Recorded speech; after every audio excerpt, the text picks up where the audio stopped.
Welcome back to Straight Facts for his first ever episode. Man like Sava is here. How are you, my friend? How are you? I'm good. The season's over. There's no more football. Now we can all get involved in all the transfer nonsense for the next 9 weeks. It's all good fun, Terry. We say it's over. There's international football for England until the 19th. Man United play their first pre-season game on the 11th of July. It's literally, by the time the international football ends, it'll be 3 weeks until football essentially starts again. So Yeah, it's not too bad. But yeah, transfers all the way. On the show today, people, we are going to talk some of the big transfers. David Raya agreeing personal terms with Spurs. Arsenal entering the crucial and final stages for Declan Rice. We will be talking, of course, City's treble. The Qatar breakthrough today. A few other transfers to look at. Jadon Sancho's exit from United. James Maddison, where is he going? Newcastle. Will it be Tottenham? And of course, I'll be getting Sav's opinions on all those things, plus having an in-depth conversation about the new manager at Tottenham and much, much more. But I wanted to start on viewers. Any questions you have, please feel free to send in your questions. We'll prioritize all the super chats and get up as many of the member chats as we can as well. And of course, like button, subscribe. And you can subscribe to Sav's channel, Football Heritage TV. The link is in our description below. So go and make sure you're subscribing to that one over there. But I wanted to... The Man United takeover is a real interesting one, mate, because I must be the least triggered Man United fan on social media when it comes to the takeover. And I'm not too sure. There's always a lot of panic around it. Every day is a bad news story day. Why is it taking so long? I'm sort of sitting here thinking it was always going to take this long. We know exactly why the Glazers are stringing this out. They want to make as much money as possible. Most of you United fans are part of the reason why they're able to do this, because you keep pumping your money in, you keep buying the shirts, you've all renewed your season tickets. But there's been a report this afternoon, Sav, that there's been a breakthrough with Sheikh Jazim's bid. And the breakthrough is that it's now felt that it's met the same valuation as Sir Jim Ratcliffe's in terms of the overall money that the Glazers will get at the end of the day. The British press are still pushing that Sir Jim Ratcliffe is seen as the front runner. But how do you personally see this going? I think it's great news that United, from my point of view, that the Sheikh's bid's as high. I always thought it would be in the end. But where do you see this one landing? Well, it's certainly rumbled on, hasn't it? I felt like this first kicked off a few months ago now. I think it's worrying as a fan of a club that isn't Man United and as a football fan in general. I think it's worrying. If Man United do get taken over and it's not Jim Ratcliffe and it's the other guys that seem very desperate. I think there's now their fifth bid, if I'm not wrong. I think it will be absolutely massive for Man United, not just from a footballing perspective on the pitch, from an off the pitch perspective. They're talking about new stadium. They're talking about new training ground, infrastructure around the stadium, the local area. It's massive. It's absolutely massive. I'm not sure from again, this is all going to be from the outside looking in, right? I'm not going to pretend I'm an expert on this. But what I'm seeing is that Jim Ratcliffe's offer isn't the same. I don't believe what I'm seeing, that it's as in depth. Whereas I feel like the other owners are, they're going balls deep. They are going, right, let us at this. We are going to spend whatever it takes to make Man United the driving force in world football, like they were a decade or so ago. So I think it will go through. I think there's too much has happened for this to just all go away. I'll be surprised if it doesn't happen. I think the Glazers fully know what they're doing. I think they absolutely know what they're doing here. I think they're going to get top dollar. And I think that a lot of other clubs will be looking over their shoulder. And if I'm a Man United fan, it should be fairly exciting, if I'm brutally honest. I was expected it to take this long. And so Jim's put two bids in. Well, one bid, but it has two parts. There is a bid to take 100% control in the same way the Qataris have.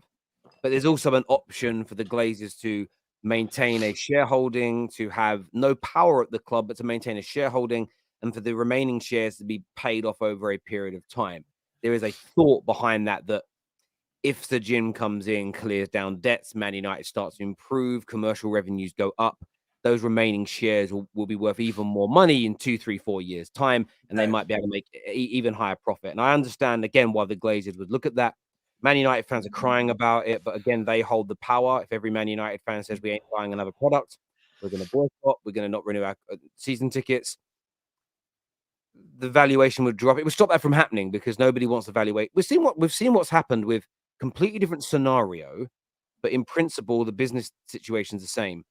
The valuation of Bud Light has dropped by 25% since the campaign they did with the trans woman.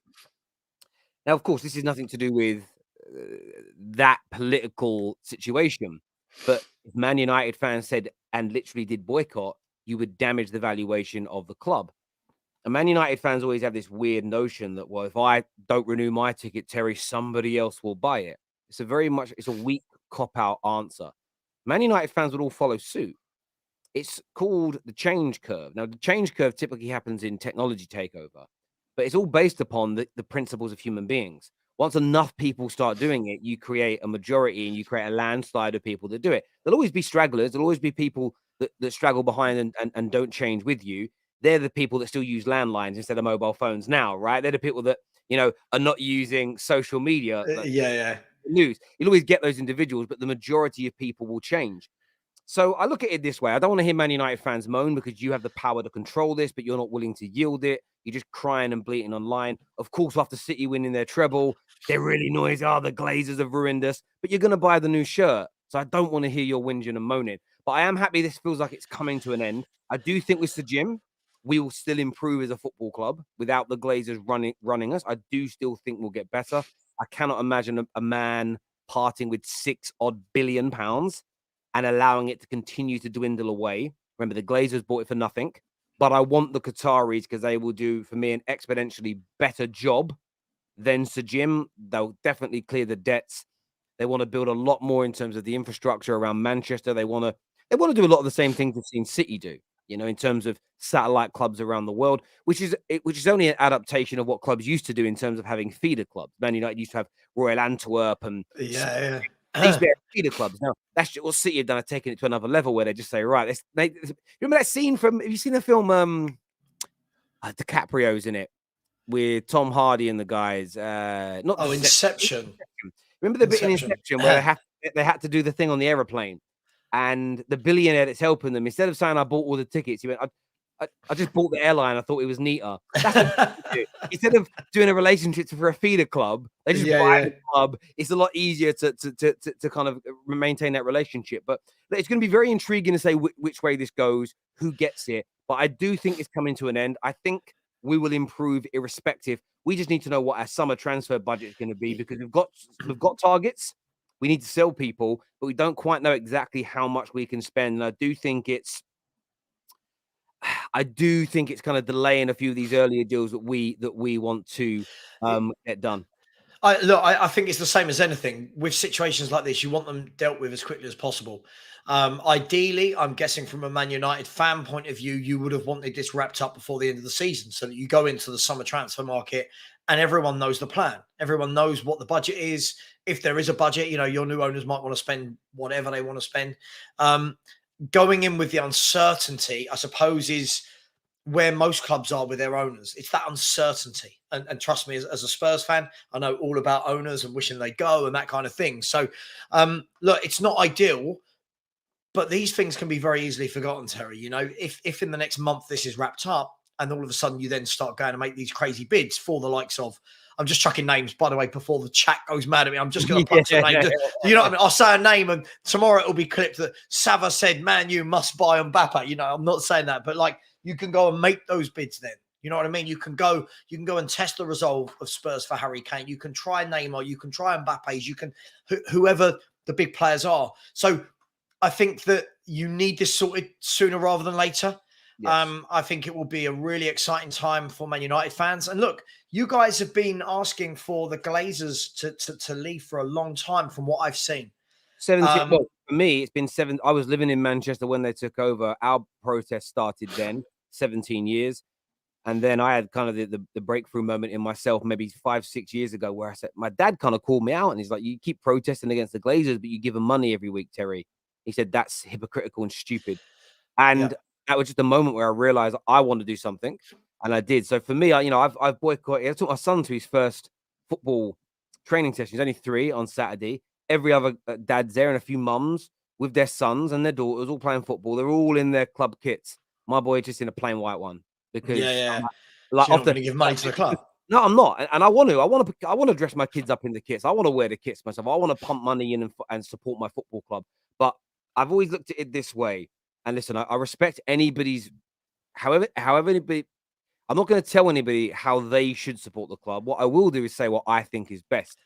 Yeah, and I believe in tough love in every element of life, and I believe Man United fans. If you truly love Man United, you should sacrifice what you want in the pursuit of the club being better. So if a guy's had a season ticket for 30 years and he gives it up in pursuit of getting the Glazers out, him sacrificing that to help get the Glazers out, that for me is more commitment than going to the games. I agree. Listen, it's why I've stopped paying to go to Tottenham. I see so many. Look, lots of people want to complain about the owners at Spurs, but they'll want to pay. They buy all the kits, the queue outside the club shop, which is just ridiculous. It's not a club shop. Club shops used to be club shops. This is now just a shrine to the NFL and Beyonce and stuff. So I get it, right? People after the game now, people used to have their beer at half time. The game finished straight away. They were down the high street, right? At the local pubs. Spurs fans stick around for 2 hours in all the fancy bars that are in the stadium. And it's just ka-ching, ka-ching, ka-ching, ka-ching. Do you know what I mean? It's feeding the beast. And do you know what it is? If your club was behaving in the right way and was spending them, if all of that was being done for the end goal, we're going to create the best football team in the world possible. Yeah. Then so be it. But when the end goal isn't to create the best football team ever, if they manage to do that, great. But it isn't the end goal, and I don't think Levy's goal is that. I don't think the Glazers' goal is that. It's all about growing the value of the asset to one day. It's not even about the dividends or the profit made each year. It's about the asset you sell at the end of the rainbow, the big pot of gold that's being chased by lots of these different types of owners that have been in football. And I think for me, that is the element which people don't always get. And as I've said, if somebody wants to go to games, I'm not going to criticize them. I don't think you're a bad fan. No, absolutely. The only time I get frustrated is more when they say, can't stand these Glazers, we've got to do something. Let's tweet about it and let's have a protest before the game. That doesn't do anything. And there's a lot of United fans that have deluded themselves into thinking that all those protests they did in the last year, 18 months, are why the Glazers are trying to sell the club. No, they've run out of cash to be able to take out of it because they've run it so poorly from a club standpoint. And they saw how valuable Chelsea's was, and they've realized they might be able to really cream, walk away with $6 billion after paying £0 of their own money to buy it. That is why they're looking to sell. Nothing to do with protests and hashtags, and the delusion around that is crazy to me. Yeah, we have that. We have that as well. I get a lot of. I've been ENIC and Levy out. I can tell you the exact day. It was 2007. Martin Jol was sacked at half time of a Spurs game. Obviously, he saw out the game, but all the noises coming out at half time were that he's been sacked. Lo and behold, after the game, he had been sacked. From that moment on, I've hated this ownership. Everything they stood for, they proved me right at every single turn. But the worrying thing about this, and I don't know if this is taking it in a slightly different route, is they told us this, Terry, when they took over. This shouldn't be a surprise to people. There are a lot of fans that seem surprised that Daniel Levy doesn't care about the football and only cares about the economics and the business. Yeah, he released a statement the day he took over saying this for us wasn't about football. Yeah, right. This was about the business opportunity. And the fans of the clubs he owned before us were going, God, you're going to hate it. This is not the guy. You're going to hate Daniel Levy. Spurs fans, look, I think a lot more have come around now, but so many fans were, wait till the stadium's built. We're going to compete, and all the money from the stadium, we're going to buy the best players in the world.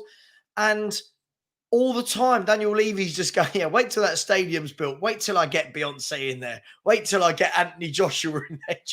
And mate, I couldn't agree with you more. And a lot of people talk about the protest Man United fans got the Liverpool game postponed, and it led to sponsorships cancelling. again, you're buying into the lies. The sponsors have started to pull away from United. TeamViewer they've cancelled their sponsorship early. Chevrolet that sponsored the shirts, as an example. Within 18 months, 2 years of that massive deal being done, the man that did it at Chevrolet was sacked because Man United were already dwindling in terms of their power. And after a 2-year period, we weren't no longer a brand. And that's essentially what the business deals look at. They don't look at us as a football club. They look at us as a brand that was synonymous with winning and competing for the biggest trophies in the world. The man was sacked, and the deal wasn't cancelled. They had to see it through, but they told United straight up, we will not be renewing. That was 2 years into it. Sponsors are pulling away from Man United because we're no longer synonymous with winning. So the Glazers need to cash in now, because what will slowly happen when the sponsorship deals all start to decrease and fall away is that the club will potentially lose an element of its value. What's helped keep Man United's value up has been the continued success of the Premier League and the TV money growing, which has enabled Man United's income to continue to grow at a huge level and still have the money to buy some of the biggest stars in the world. And we know that we've signed certain players. Yes, they're good footballers, but shirt sales are massive. The Ronaldo deal, this is how bad Man United's commercial things were going. We were about 30% behind. People think as well, oh, it doesn't matter if I buy a shirt because Adidas have already paid the money. You're wrong. You get paid in stages from sponsors and you have to hit quotas. You have to sell a certain amount. We were over 30% behind. 30% behind our sales target in a season with Adidas. We re-signed Ronaldo, and we just surpassed that 30% mark. We blew it away by about 60%, and we sold more shirts in that weekend of signing Ronaldo than any club has ever sold over one weekend in the history of football. It wasn't Ronaldo came in, and this is the thing for fans. I understand the logic. Pump money in, it supports the club. But you're not supporting your club if the people running you don't have your best interests at heart. You're feeding. You're making the money. You create. I heard a line the other day in Sopranos, and it was a great line. It was about using the Sopranos with a problem. And this guy said, "I shouldn't have used you. I've created a golem." And that's what you create by pumping the money into the clubs with bad owners. You create a golem. You feed the monster. It's like giving food to a gremlin after midnight, or to Gizmo after midnight. You create gremlins, and yeah. It's a problem. I think the key thing as well is it's the same as anything. You pay for what you get, right? In any walk of life. You know, if you walk into a Volkswagen garage, you know what you're going to get, as opposed to if I go down the road to the Porsche showroom. I know what I'm going to get. I don't expect to go to a Porsche showroom and end up with a Volkswagen. Do you know what I mean? I want to pay for what I'm getting.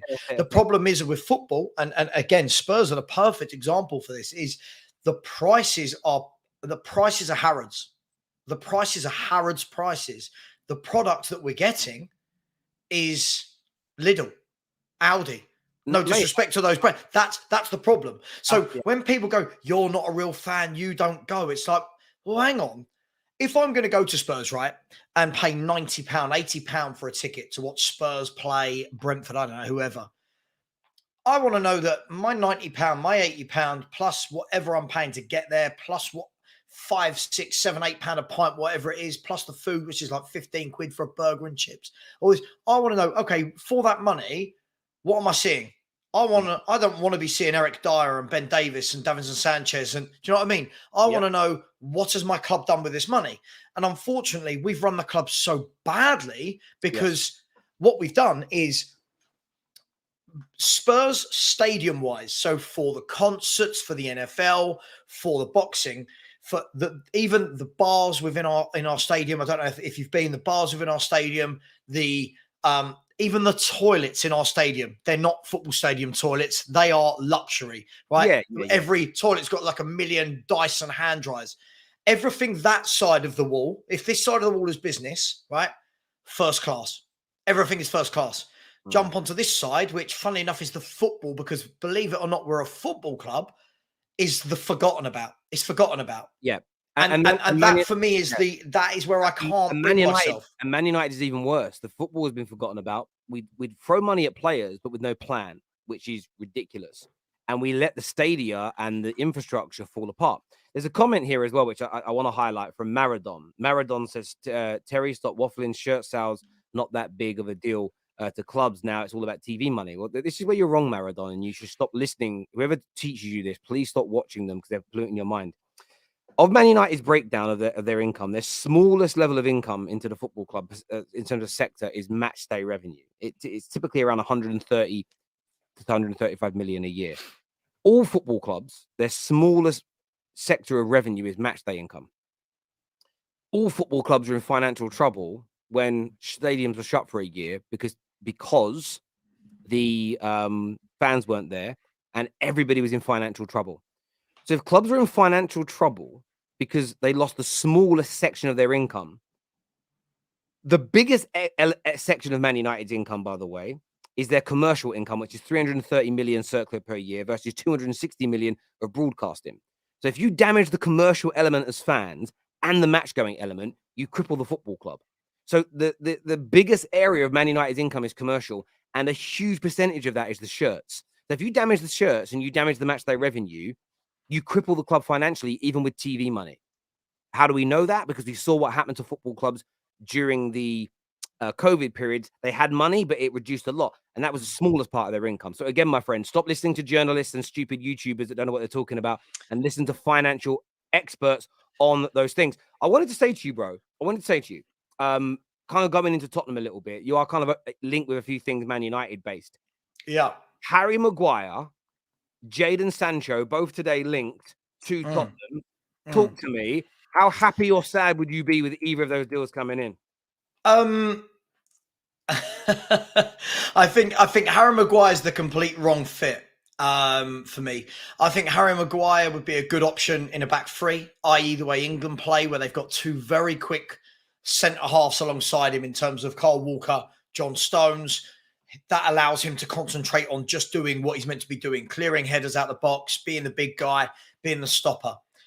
That leaves you two quick centre backs alongside him that can mop up, that can play out the back, that use their pace to get out of trouble. In a two, I cannot see how it would work for Tottenham Hotspur in any way, shape, or form. We'd be looking at we'd be looking at him playing alongside Romero, who is a good player but rash. Needs his hand held a bit, needs some experience alongside him. I don't think Maguire, coming off the back of the last couple of years he's had, would be that calming influence. I think that it would be him having to try and rectify his career rather than holding Romero's hand. So he wouldn't be for me. I'm not saying he hasn't got a use somewhere. I just don't think for where we are, for what Postecoglou would want, which I know we'll come to later, I don't think that would work. Jadon Sancho is an interesting one. For me, look, the cliche lines that always come out, Terry, there's a player in there. Purple patch player. He's got talent, yeah, to all of those. But for me, I've never seen anything consistent enough that makes me excited about the signing. I'm not saying he couldn't do some bits every now and then, but I'm just not sure that, again, when you look at the way Postecoglou wants his teams to work, I don't know if that's the missing cog. I feel like that might be quite lazy journalism. In my opinion. So, listen, I mean, if they sign Sancho, I'm not going to be like, oh my God, I can't believe we signed Sancho. But I don't think there's any legs in either of them. But I definitely don't want Maguire. Hopefully that answers the question. Mate, listen, I think with Maguire, with what I've read about how your manager wants to play football, it doesn't make any sense. Higher lines, exposing him, it's all wrong. He needs to, do you know where he'd be perfect? Villa's system. He'd be absolutely amazing at. He'd be brilliant at a West Ham. They're going to be in Europe next year. Everton, he'd be great. And I look at I think like West Ham and Villa, because of where they sit in terms of the league this year, or the fact that, West Ham are in Europe, I kind of look at that. You could sell that to Maguire as an example. Of course, he'd want to go and play for Tottenham. Big stadium. He is a big figure in the England team and all this type of stuff. I just don't see. I'd love it to happen. Because I'd love you guys to give us 30-40 million pounds for Maguire. I just don't see Tottenham being the right fit at all. I don't at all. I don't. I mean, look, I think the thing is, as football fans, what we get caught up in as well, we get caught up so much in what our personal like is or dislike for a footballer.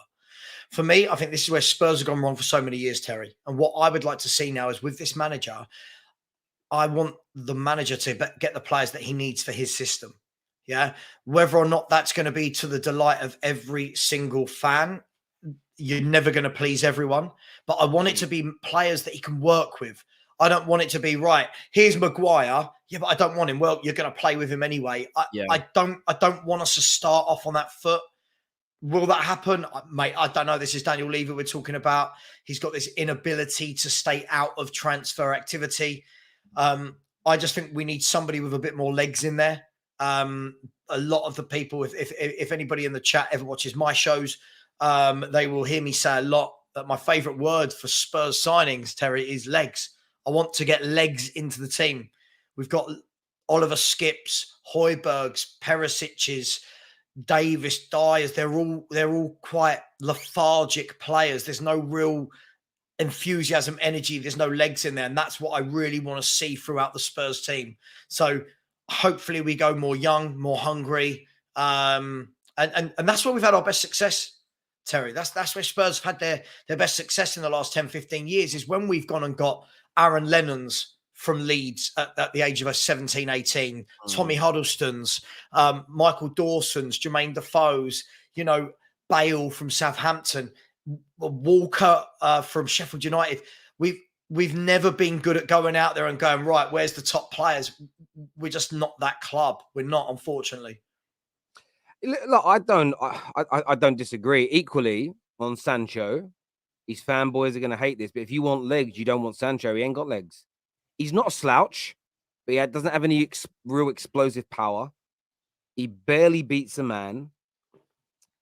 He looks okay on the look. We have Man United fans that come on the terrace, and I'll call him out because I'm not hiding it. Staffy that says, "Oh, he's brilliant. He barely loses possession. You don't want everybody trying to break the lines and take people on. He doesn't. The guy just pass back merchant.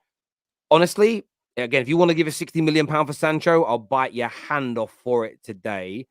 I just don't think he's a Premier League player, or he'll do well.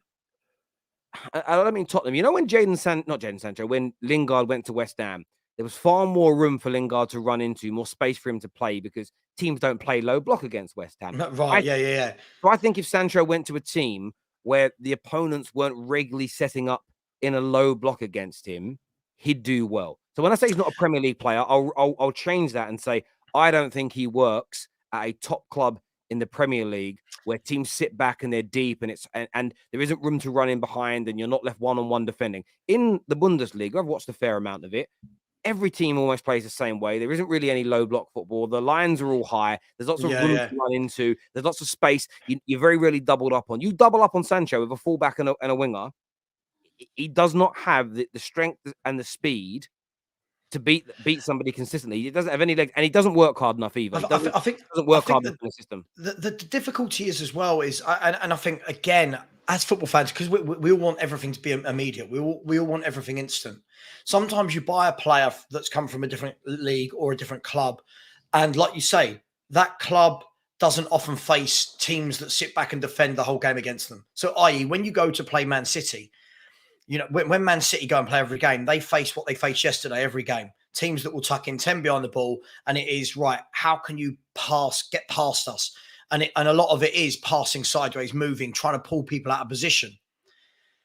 When you get players that are natural runners with the ball, and I remember watching a podcast, I can't remember who it was, but a few years back, about how Gareth Bale adapted his game to when he went to Real Madrid. When he was at Tottenham, teams didn't sit back against Tottenham and just put 10 men behind the ball. So Gareth Bale could pick up the ball from deep, beat 3 men. He had room to open his legs up and just fly past people. With Real Madrid have most of the game in every single game they play of football, right? Unless they're playing Man City these days, right? So, which means that Bale didn't have that 40, 50 yards of grass to run into because they're pressed high up the pitch. So now it became about, right, what else can you do other than flying and beat? Now, Gareth Bale's a world-class footballer, so he had it in his locker. Some players don't have that. Some players rely on their pace. All they've got is they can beat a man. And I'll put Son in this as well. And Spurs fans won't want to hear it. I'll put Son in that. Son's a great player when he can break through a line, through on goal. When a team put 10 men behind the ball and he can't run in behind, and you now say to him, right, now you've got to play a little bit more keep ball. Now you've got to go and link up and join in and be clever with the ball.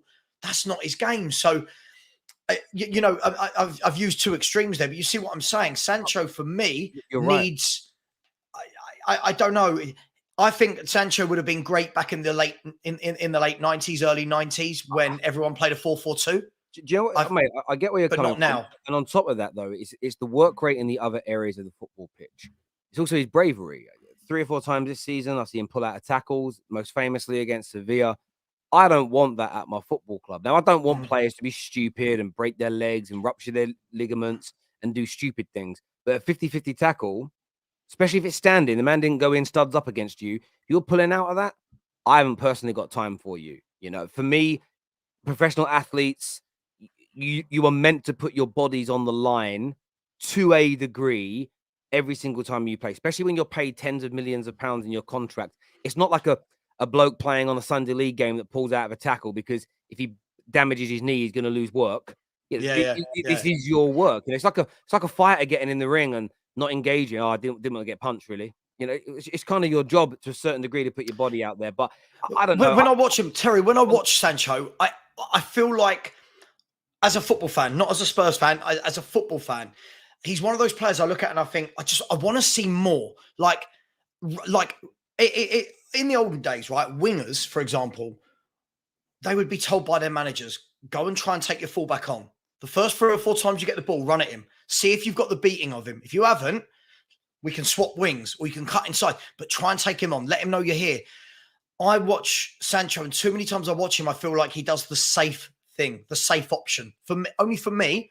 Bruv. And I'm not knocking his ability, but I don't think at the moment Spurs are in a position where we need to be buying players that are not proving it, if that makes sense. I think if we're going to buy unproven, I want kids.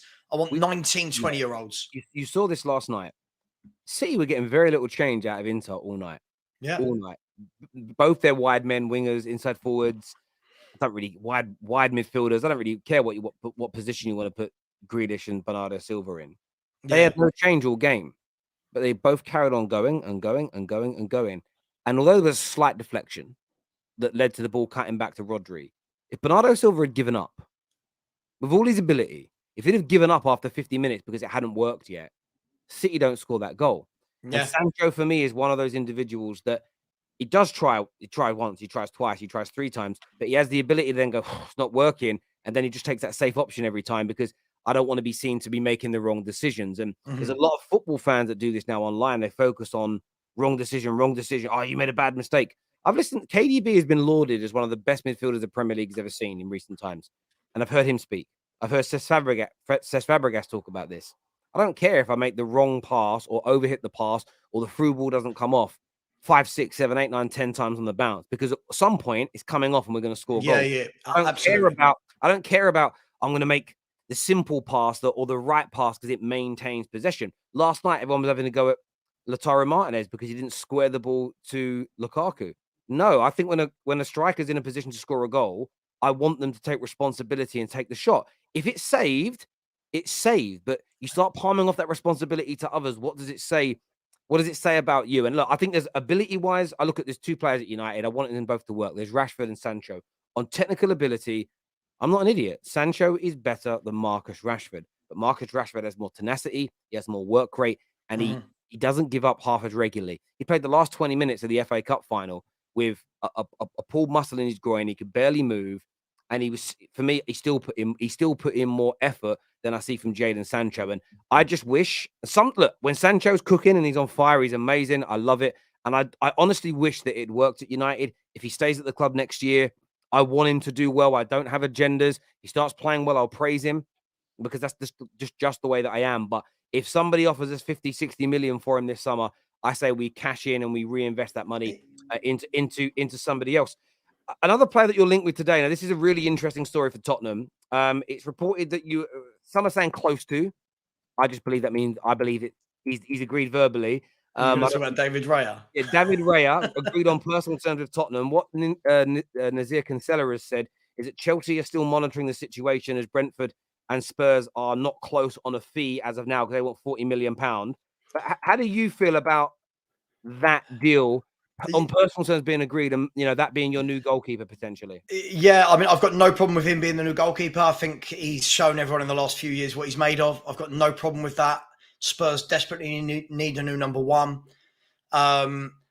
The personal terms being agreed, I would absolutely love to think that and know that Spurs can compete for players from Brentford. No offense, but we can pay those wages. We all know, though, Terry, this isn't the problem. The problem for Spurs was never going to be, can we agree personal terms with the bloke? The problem's going to be is if they're turning around. And again, look, I use this word a lot. If. It's all ifs, isn't it? It's if, speculation, rumour has it, apparently the biggest word in football. If it is true that they want 40 and Spurs aren't willing to pay that, there's the headline. That is the headline. So for me, what I'd like to see Spurs do for once is if we've agreed personal terms with a player, in the next 48 hours, get it done. Because we've got so many, like Sean said to me earlier, we've got so many cogs in this machine that we need to put in place this summer. The goalkeeper is the first of those. Then the centre-backs. Then we need attacking midfielders. We need a spine. And get it done so that from day one of coming back from all the players coming back from holiday, that the number one is there, day one, ready to work with the defence. Everyone can get to know him. But this is Spurs. And do I have faith that we'll be able to get that done?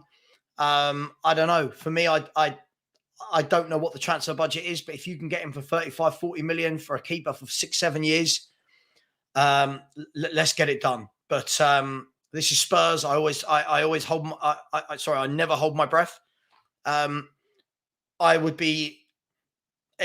could be sitting here this time next week, and I'll be going, yeah, great signing. Or, well, there you go. I told you, Terry. I told you that that Daniel Levy wouldn't go above 30 million, and he's gone somewhere else. So we'll see. Again, very good goalkeeper. We saw yesterday how Inter that don't have the same quality of players of City, because they have a goalie that can play it from the back, because they have a goalie that can go short and go long with the ball. You can find people in good positions and in space that enables you to create attacks.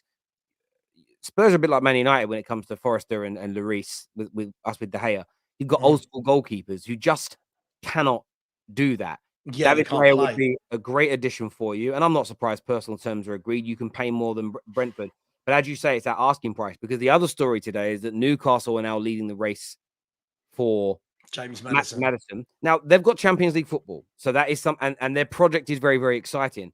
But it also comes down to, when you read the full reports in the articles, that Newcastle are willing to pay Leicester the asking price, which is going to be between 45 and 50 million pounds, even though that they've been relegated, where Spurs are scoffing at the idea of that. And it all couples into what I read Levy said. I didn't see him say it, but what I read around, we've backed managers before, but we've got the manager basically got signings wrong. We need the new guy to put faith in our academy. And when you hear that almost reads to me, we've spent lots of money before, we're maybe not going to do it again. Postecoglou has got to make the academy players work. He's got to get Winks to a much higher level. He's got to, you've got Jed Spence maybe to come back and work with. It's almost, we're going to spend money, like a 25 million here, a 30 million there. But it does sound like anyone that's going to be a 50+ million pound player might be off the table this year for Tottenham. And is that a concern in terms of getting back towards Champions League qualification and developing a team that can win the because I know what you care about. You want to develop a team that can win major trophies. Is that the right approach, in your opinion? Listen, first and foremost, I think I've been saying this to everyone. I won't change my stance all summer, no matter who we buy. First and foremost, before we even consider competing for trophies, before we even consider getting back to top four, this club needs a complete reset. We need to build something. And for me, all I want to see in the next year, the next 18 months from Postecoglou is that he's building a team. Now, that's not going to be pretty at first. There's going to be a lot of deadwood that needs to go. Some of it's going to have to stay, and they're going to have to try and find ways to make those players work. There's not going to be 50, 60 million pound signings. And I think what we're going to see from Postecoglou is, I think we're going to see a lot of players that fans don't know. A lot of really well scouted players from leagues that people will go, oh my God, who's that? We're Tottenham. We should be buying this player. Like I've seen a couple of people making me laugh in the comments right now saying, oh, don't go for Raya. Spurs should go for Mike Maignan. I'm like, yeah, of course he wants to come to Spurs. You know, he's only like one of the most sought after keepers in world football. He's going to join Tottenham. So I think we're going to see that, Terry. And then I think what you're going to see is a lot of the fans that want everything right now. We need it now. We need everything now. We must win. Will not give Postecoglou the time to bed in those unknown players and create a team. And I'll go back to what I said to you earlier in the show. That is when Spurs have been at their best. Spurs historically, when we've paid big, it's not worked. If I think of any big signing we've made, I don't think it's worked. And I'll chuck it out there right now. Ndombele, 4 years of absolutely nothing at 60 million.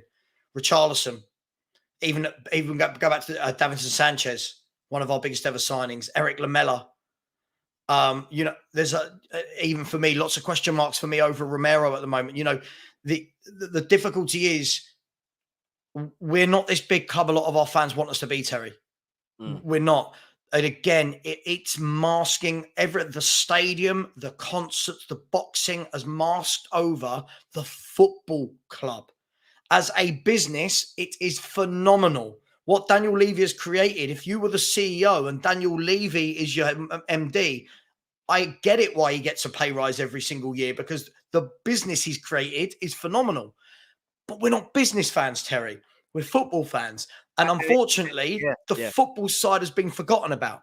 So when you get a lot of fans, and I think they're a lot younger, so I can't be too harsh on them, going, just go and get Casado.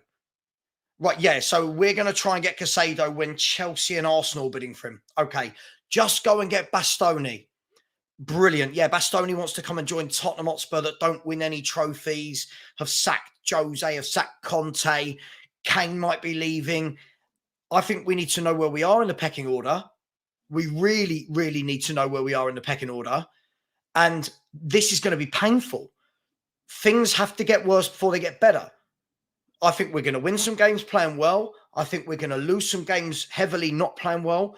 But people need to give this a couple of years so that we can actually build a team that isn't just the Harry Kane and Son team. And we've ignored that, Terry. Sorry for the rant. We've ignored that for a decade since Harry Kane's been here. We've ignored it. Even when we had the team under Poch that everyone loved. Like lots of clubs, lots of fans who even hated Spurs loved watching Spurs under Poch because of the football. Yeah.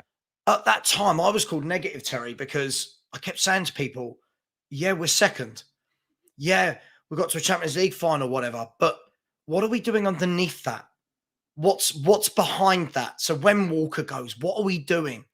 And believe it or not, Walker went. Then it was Dembele, he went. Then Wanyama went.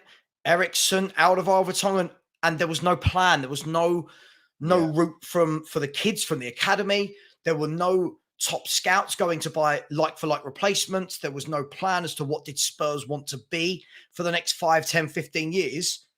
And this is where we are now. This is Spurs now. And a lot of fans can't handle it. Question for you. I've seen a lot of Spurs fans frustrated with the appointment of Postecoglou. I personally think it's got the potential to be a disaster because of his lack of experience. How do you feel about it? Do you feel like it's a good appointment? Do you feel that how do you see it going? I do think it's a good appointment. I think that again, and I'll keep bringing it back to this because look, I can see loads of Spurs fans that come into my chat, the same ones that follow me here. If I block them on mine, I can see them in there. They think they're really, they think we're this great big club. But again, people want top managers, but top managers want top players to play with to help them win things. Spurs aren't attractive enough, Terry. If Spurs go into a foot race with Man U, with Man City, with Chelsea, with Liverpool, with Arsenal for X, Y, or Z player, yeah, we can match them for a bid. But then when we go to sit down with that player's going to go, right, okay, Man City over here are offering me, I'm going to play 25 to 30 games a season rotation, but I'm going to win things. I'm playing with Erling Haaland, Kevin De Bruyne, Phil Foden, Rodri. I've got the best coach in world football. They play a wonderful brand. What are you offering? Well, we're in the middle of a build. We're going to start a build. Do you want to come and join us? By the way, we've got no European football. And by the way, we've not won a trophy for 15, 16 years. Wow. There's no pull. There's no attraction. And I've always said it like this, Terry, if you and I walked into a bar and we saw two women there, two beautiful ladies, and we wanted to chat to them. Yeah. And you're sitting there going, yeah, I'm a multimillionaire. I've got my own telecoms company. I've got 5 cars. I've got a swimming pool. I've got no kids. I've got nothing, blah, blah, blah. I'm worth this much money. Come and join me. And I'm going, oh, yeah, what do I do? Oh, I work part-time in my Tesco's. Naturally, who are they going to be gravitated towards? Naturally. Oh, mate, even without that, we know this. But yeah, there you go. Well, there you go. But do you see what I'm saying? Look, the point is this. A lot of our fans don't realise there's no pool. They think a stadium is a pool, right? They think that the training ground is an attraction.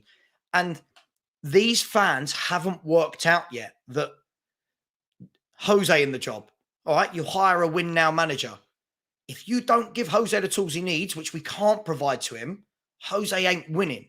If you don't give Conte the tools that he needs because we can't provide them, Conte's not winning. So to answer your question and go full circle, we need a manager like this, a manager that comes in, doesn't make it all about them, because Jose and Conte, it's the circus, isn't it, right? Yes, we know it's about them. It's them. Every press conference is them, right? We need a manager now that comes in that is a football guy, a real man-to-man football coach, yeah, that has an ethos, has a strategy, and will build. He doesn't have to be here for 10 years, by the way. He can build for the first 2-3 years, get us on a level playing. If he moves on, we've built the foundations to work off. But the problem is the fans want Nagelsmann, right? But he turned us down. Why did Nagelsmann turn us down, right? He's got bigger fish to fry than Tottenham Hotspur. And people keep saying I only say this so that I can get subscribers and likes. Terry, you've known me long enough to know this is when I'm in WhatsApp groups, I'm saying the exact same thing, right? To every football fan. Like, we need to know where we are in the food chain. We have 7 teams above us at the moment. We have lots of teams that will pay more, lots of teams that can offer more, and we are not very attractive. If people don't believe me, fine. But it's happening right in front of our eyes. So for me, this guy's a very good appointment, and I think given time, he will build a team that's competent, that actually makes Spurs fans want to get back to the stadium and watch Spurs.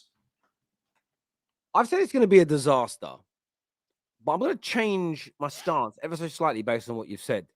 Very few people do what you just did, Sav, and you've changed my mind partly. My worries stem from his lack of experience, and I stand by that because, yes, he's managed Celtic, who are a bigger club than Tottenham, but Celtic fans don't have the expectations that match their club's heritage, if that makes sense, anymore, because Scottish football is tin pot. So I worry about his experience. I also get Nuno vibes from the point of view of he wasn't your first, 4th, 5th choice manager. You've kind of ended up with him because others have said no. Hang on, Terry, just quickly on that point. The thing is, a lot of the noises coming out of Tottenham now are that this was our first choice.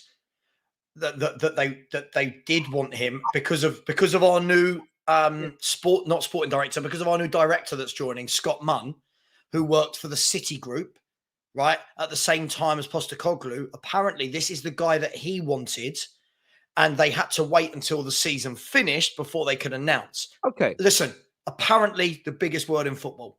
And you know, from my point of view, I'll take that as read and say fair enough. From my point of view, what Spurs should have done then, when they were linked to Nagelsmann and who's the other guy, Enrique and all the others, Daniel Levy could have just come out and said, look, all these media speculations are lies. These are not who we're looking at. We're not going to tell you who we are looking at, but none of this is true.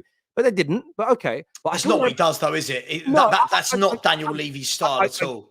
I do get that. I mean, he doesn't have to do it in them words, but words to the effect. Speak to Matt Law and say, Matt, shut down all these rumors. They didn't do it. But I'll take their word now.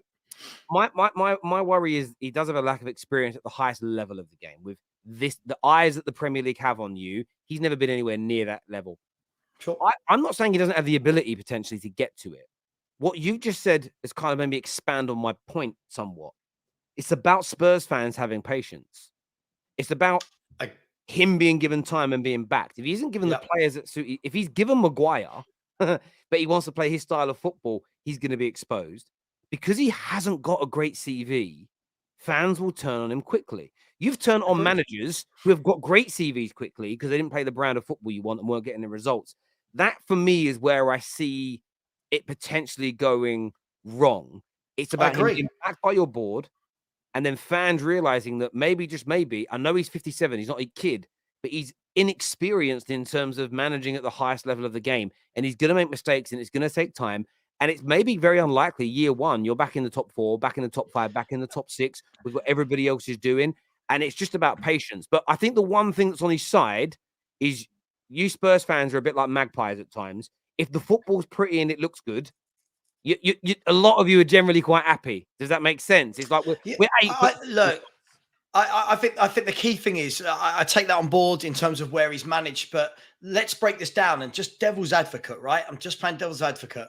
This year, I've seen I saw Eddie Howe was given the whole how's he going to go into how's he going to go into Newcastle and sort this all out? Look at this mess. Eddie Howe now people are talking about should have won manager of the season. Gary O'Neill had never managed before. Goes in and everyone's praising him for his work that he's done at Bournemouth. I guarantee if you asked, I don't know how many people watching the show right now, 2,500, 3,000, 4,000? Nearly 3,000, yeah. Nearly 3,000. I guarantee 2,800 of these people would never have heard of De Zerbi before he went to Brighton because they don't watch football outside of England, right? And look what De Zerbi's doing. Now De Zerbi's the guy. The thing for me is this. Football's very... it's revisionism for me. Football is... I get the feeling that someone like Postecoglou, listen, by the way, I just want people to know, when I've said I think he'll do well, at no point did anyone hear words pass my lips in terms of win trophies. Right? I never said that, right? I just need that to be really clear. For me, I think that's not what the job is right now. I don't think that's what the job is. We are so far away from trophies, it's scary. Like, it's scary how far away we are for trophies. We couldn't even win trophies when we had that brilliant 11 under Poch, right? Yeah. And now we've got a brilliant 1, right? We had a brilliant 11. We've got a brilliant 1. You all know what I'm talking about. It's Harry Kane. So if you look at De Zerbi coming in and doing that, and now he's the flavour of the month. Everyone wants De Zerbi. Yeah. O'Neill did what he did. Arteta had never managed before. And now Arsenal fans are a few painful years, but now Arsenal fans are like, oh my God, this guy's going to replace Pep when he goes from City. And so football for me can throw surprises, but what I've seen of this guy, the more I dig into him, the more Celtic fans I speak to, the more I speak to people in Australia, lots of Australian Spurs fans, they'll tell you about the work he's put in to get to where he is today.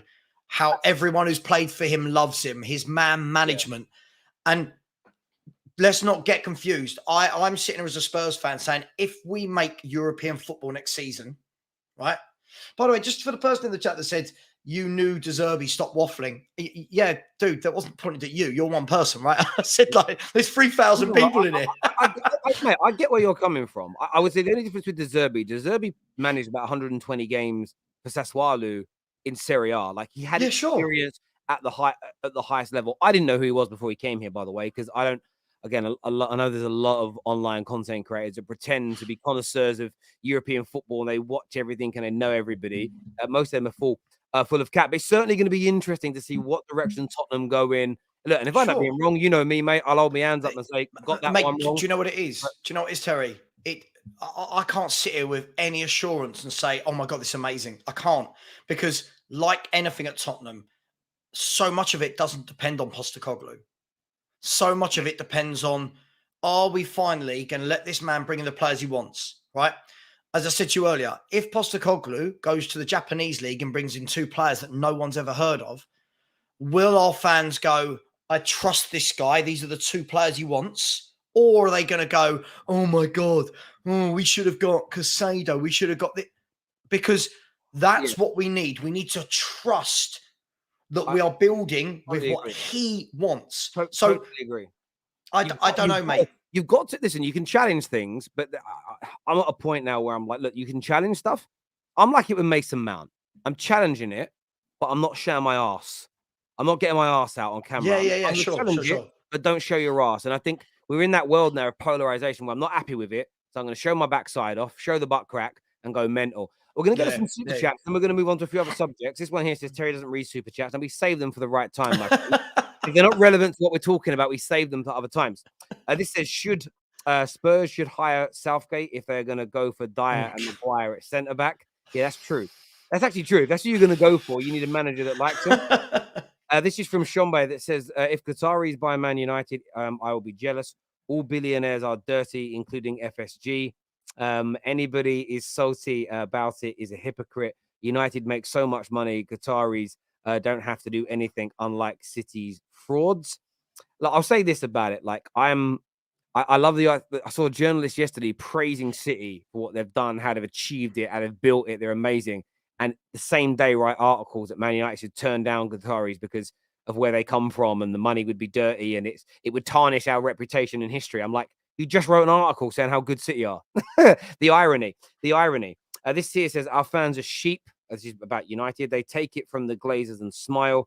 Mate, I haven't bought Adidas in 4 years. Now with Jim, there won't be a lot of infighting. I hear you there, bro, and well done for boycotting. That's a proper thing to do. I am still pissed City won the Champions League, and Zane's comment. Yeah, we had a Liverpool fan last night that said he was supporting City, and his rationale was because they're a good team. Very weird thing to say. You never support a rival, in my opinion. We are going to get onto City a bit later, and Neil, I've got your super chats, but they're related to City and their treble, so we'll save them for later, my friend. I wanted to ask you a little bit about Arsenal. Fabrizio has said today that his words are Arsenal enter into the crucial stages of their Declan Rice pursuit. West Ham are holding out for well over 100 million for Rice, although Arsenal will hope to negotiate a lower fee. There's been links to Bayern and Chelsea, United. Do you see him being an Arsenal player yourself? I don't know. It fits. It fits. I mean, obviously, I don't want that to happen because I think Declan Rice is a very good player. From a Spurs point of view, I don't want that to happen. It just solidifies their central midfield for a very long time. But it makes sense. If I take my Spurs hat off and look at it objectively, everything about that signing makes sense. The guy's in London, so I'm guessing he wouldn't have to leave his house. I'm not pretending I know where he lives, but you know what I mean? I'm guessing, right? Yeah. He probably lives in a nice part of Essex or somewhere like that. That's not too far from North London. You know what I mean? Yeah. Do you know what? I was actually round. I was round Henry's in-laws the other week having a barbecue. Henry Wright, and he was like, "Oh, Declan Rice lives over there." So yeah, it was Essex. But yeah, look. On a serious note, I think it makes sense for him location-wise. Just out of interest, what area of Essex? Just as in ballpark area? Where was it? I want to say Brentwood. It's all the same to me, Essex. I don't know. If it's Brentwood, you literally get on the M25 at Brentwood and you go 1, 2, 3, 4 junctions down. You're at the training ground. It's literally 20 minutes in a car. Yeah. Look, I could be. I'm pretty sure it was that. I'm not good with Essex. It's all the same to me. But yeah, look, from a location point of view, it makes sense. From the gap that they're going to have in that midfield, it makes sense. I think, they've got a good age team that he can go there, and I think he'll really enjoy the style compared to what he's been playing at West Ham. I'm not knocking West Ham, but they've got a particular way of playing. I think he goes to Arsenal and he gets on the ball more, and he's actually linking up and joining in with Odegaard and those boys. It makes sense. Can they get it over the line? Will they pay if the number starts going too far north after it begins with 100? Have they got the stomach for it? Do Chelsea come in and gazump that? Do they want him now that they didn't get Ugarte? Will Bayern Munich pay 100 odd million? I mean, do Bayern Munich pay that sort of fee for footballers? I'm not sure they do. So no. They've got a lot going for them in that sense. But it's a no-brainer for the player, right? It's an absolute no-brainer for Declan Rice. He's a good footballer. I'm not going to go crazy about him. He's a very good footballer. They need a top midfielder. I could almost see him going in there and being captain before too long. I think he's that type of player. I think he'd be a great signing for Arsenal. Yeah, he most certainly would be a great signing. There's no doubt about it whatsoever. He really would be, and I think that. From my point of view, I feel it'll get done. And the only way it goes wrong, Ben Jacobs said it the other day, Dean Jones said it the other day on our show. It only goes wrong if Arsenal mess this up. If they, I get they don't want to pay well over 100 million, 110%. I get they don't want to pay well over 100 million. They don't want to do that. However, if they dilly-dally too long and they start arguing over pennies, and then Man United's takeover goes through, and United come in and say, listen, we'll pay the money, West Ham. And there you go, Declan. I know you don't want to leave Essex, right? I know you don't want to leave Essex, but there's an extra 80 grand a week, and we want you to come and be part of our club, future captain talk, whatever it may be. We've got new owners in, Kane's joining. I'm making this up. Maybe that's a scenario. That's when I think it could go wrong for Arsenal. And as a United fan, I love Declan Rice. I think he's sensational, but I believe they'll get him. What I do find interesting is lots of people have called out. I've seen people talking about Arsenal already, that already saying that next year they won't be in the top 4. They can see a drop off from them. As a Spurs fan, how do you, with the players they're linked to, the season they had, do you see an even better Arsenal next year, or do you think there'll be a fall off? I listen. Do you know what? I was doing some work with William Hill the other week, and it was really awkward because I think they all thought I was going to come out swinging and fighting and be this hateful Spurs fan that just said everything I could bad about Arsenal. But I'm not that guy. And I said, this is a really big year for Arsenal, right? Like, they've had a great year. I don't think anyone can knock that. They've had a great year from where they were. But I think this is where they've got to show people, was it 1 year? And look, not from me, but a lot of noise from people was, oh, well, they only did it, Terry, because Chelsea dropped off. They only did it because Liverpool dropped off. They only did it because, Man United are only in year 1 of their project under Ten Hag. And, Newcastle are in year 1 under their... Oh, I'm not saying any of those things are true. I'm just saying there's a lot of noise. Now, are Arsenal going to show that they've got the staying power to do that again and add a bit more? Can they go again? They can have Champions League, so that's going to alter things. For me, Arsenal have a wonderful 11. I think Arsenal have got a very, very good 11. It reminds me very much of the 11 Pochettino had, right, under Spurs. Very good. But equally, like that team that Pochettino had, the similarities are uncanny in terms of you scratch the surface from the first 11, Terry, and what you're bringing in, the drop-off is huge. And let's use the example, and I've said this before on your show, right, on the top 6. I said this before. When Man City lose Ruben Diaz, they go, all right, come on in, Ake, or Laporte, and you go like for like, right? And it's not like there's a gaping hole. When Arsenal lost Saliba, the drop-off to the players behind him was huge. And that's the difference for me between being able to get over lines and not being able to get over the lines is you can't have one player get injured and your whole thing drops off. So Arsenal, I think, have a lot of work to do. They've got to get bodies in. I think they need to strengthen in every area in terms of building a deep squad. And they've got to contest with Liverpool will be much better. Man United, again, like we said, we don't know what's going to happen with the owners, who's going to take over, how much they're going to spend. Chelsea playing once a week and Kunku coming in, Poch coming in. How will they do? Newcastle will kick on. Man City will still be up there. There's lots of question marks. And I don't just believe it's as simple as Arsenal were the second best. They'll be the second best this year. I just don't think it's that simple. I'm not saying they can't. A lot of work to do. Yeah, no, I sort of look at it this way. There is work to do. There are no guarantees. If I'm giving my top 4 predictions now, it's based on nobody having done anything in the window yet, really, barring McAllister, and we haven't seen pre-season. So if I'm making a prediction now, I'm putting Arsenal in my top 4. If they have a bad pre-season, they miss out on targets, United, Chelsea, Liverpool, and Newcastle look scintillating, buy stars, look great, then come the start of the season, everybody's predictions might change. But I feel like the writing off of Arsenal now is just so predictable, boring, and it's not really based on anything other than I hope it happens rather than I believe it will. And I sort of feel like it is hate towards Arsenal, and I get why it exists.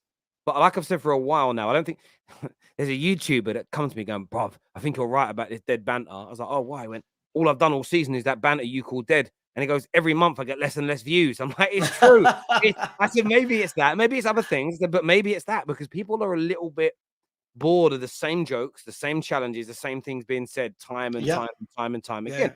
And it's why, for instance, CBS are doing so well with their Champions League coverage because it's just different and it's fun. It's like, don't like, when people go cry more on Twitter, if you copy what other people do, you're a sheep, you're boring, you're yeah, never going to yeah. stand out from the crowd. You've got to be different. And sometimes, I always give the example. We have a guy that comes on our show, David, young lad, David. Chelsea fan. Yes. Yeah, Do you yeah, I know know. Yeah, yeah, he's at uni. He's got a year 8. I'm not going to say where he works. He's doing brilliant work where he's at. It's amazing. But his first year at uni, he was like, "Terry, it's amazing." I goes, "I get more attention than a lot of the other guys." I'm like, "Oh, why is that?" He said, "Well, I'm off grid." What does that mean? He's a young lad in this day and age who's not on social media. So what does he? How do women view him?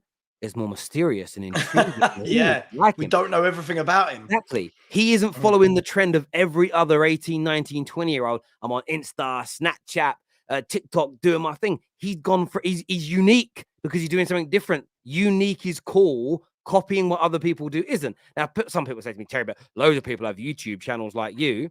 Yeah, and half the things that people do on their channels were innovated by channels like mine. Like at the end of the day, that's not a dig, it's the way it is.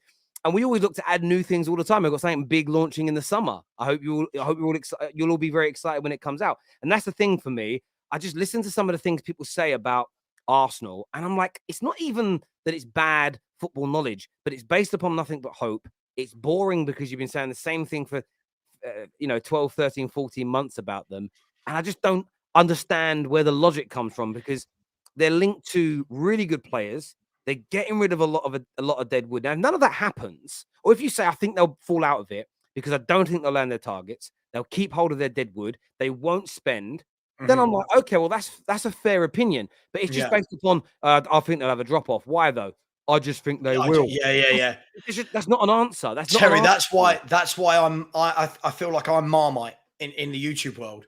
I think that a lot of people can't understand that because I don't speak with what I want to happen at my club, as opposed to what is happening at my club, that you're seen as negative. Do you know what I mean? Like I will never turn around and go, "Oh, Spurs will challenge for the title next year." Why? No, it's Spurs. Okay, but why? Give me some. Break it down for me. Why? What have you done? What's changed? And I think that's the problem with a lot of football fans. They say things like, "Oh, so and so are going to be crap next year." Well, how do you know that? How do you know that's hope? Now, every now and then something will happen. Like I've said to a lot of people this year, Chelsea falling away. Lots of people, dead club. They're finished. They're over. They're never going to win anything again. And I kept saying to people, relax. Football doesn't work like that, right? Relax. And saw it with Liverpool halfway through the season. Oh my God, Liverpool aren't even in Europe. They're awful. They're terrible. All of these players are finished.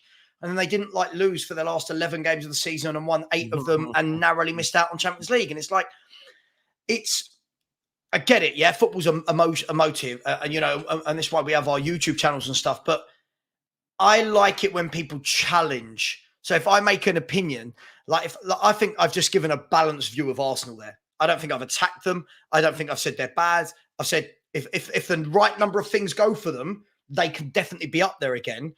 But equally, they're in a position like anyone who would be second to City. It's can we go again? Because clubs either use that disappointment of what's happened to them in two ways. They either all kick on, group together and go, right, that can't happen again. We get in a few top players and we go again. Or certain players will lose hope. Certain players don't have that mental toughness. So as fans, we just say so many things which are pure emotion with no factual relevance behind it. Brother, we get it with Man United all the time. People go, "How can you be happy with your season, Terry? City have done a treble and you didn't win the league." Because I know we're progressing. Now, Yeah, equally, I'll stay. If the Glazers stay, I'm not as positive about the future because I believe they'll mess it up again because they've messed it up 5 times running after 4 times running after Fergie left. But if we get new owners, I'm very, very positive that we're moving in the right direction. So I'm happy when I look at my club because I can see the direction we're moving in. No way you're getting any better. Again, you're the same people that said we were going to come 7th or 8th last year Right. and not win a trophy. So again, your opinion holds less water. Your banter doesn't hit because you say the same thing every time. I call it broken clock analysis. If your prediction every year is United will do crap, at some point you'll be right. Yeah, of course. Like I could do this. If every year I predict City are rubbish, then I'll fall off this year. At some point in the future, I'm gonna be right about it. People did it to Cristiano Ronaldo for 15 years. He's overrated. He ain't that good. He ain't that good. When he hit 36, 37 and he dropped off, told you about Ronaldo. What now at 37 when he's retiring? You're telling me that he ain't as good. But you were saying it when he was 21. It's crazy for me. And I like a bit of banter like the next person, but I do sort of feel it's a little bit overdone at times. Listen, I get it. And there's certain YouTubers, I'm not going to name names because it's just not right. There's certain YouTubers that come out with these sensational opinions. And I get it. It draws. Lee Gunner.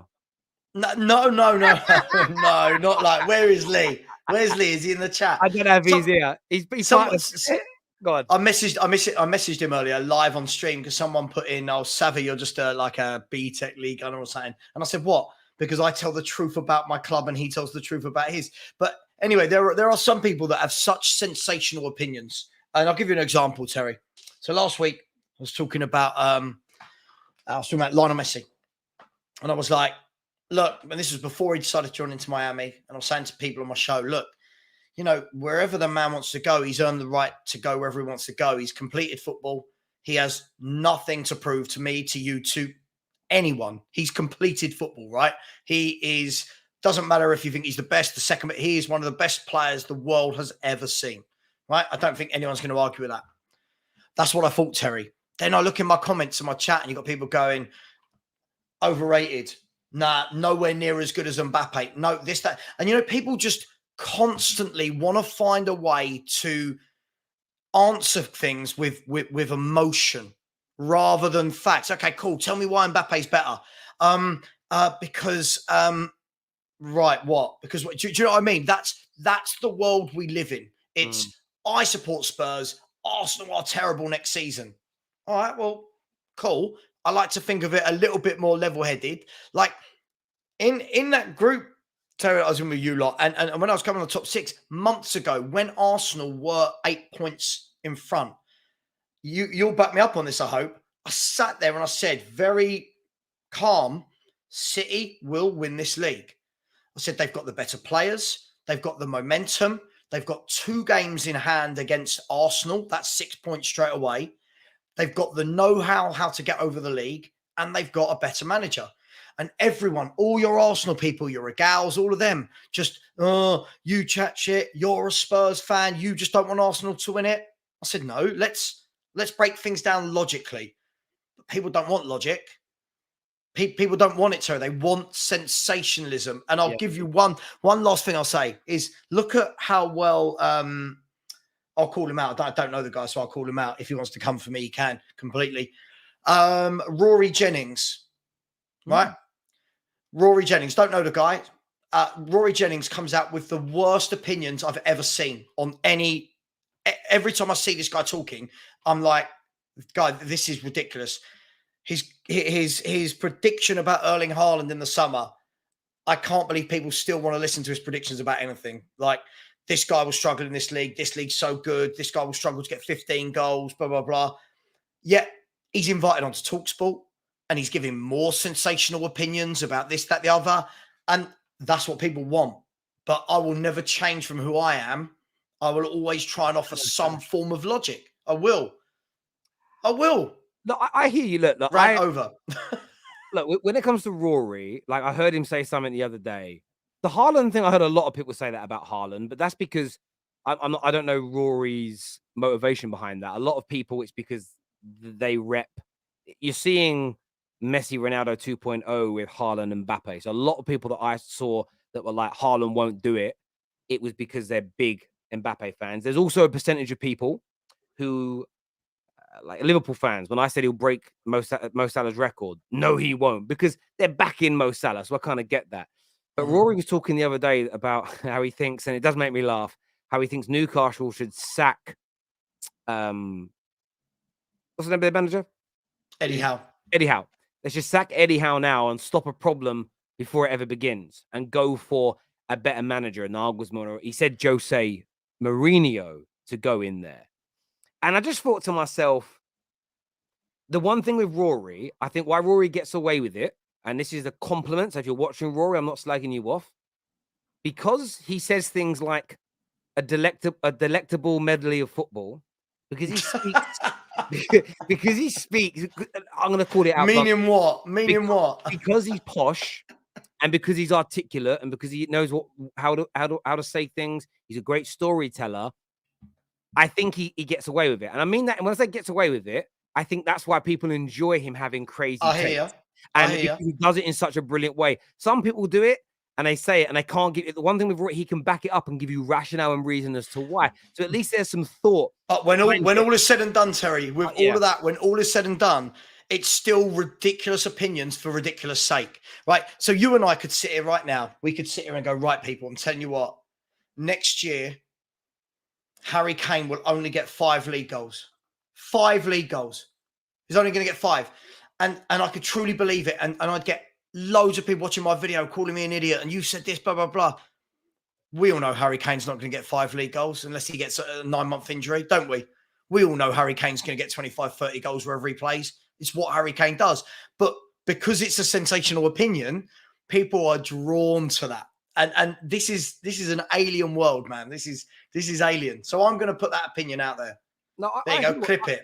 I mean, I had one yesterday that everyone thought was crazy. I said John Stones is in the conversation to be the best English centre back in Premier League history. Oh.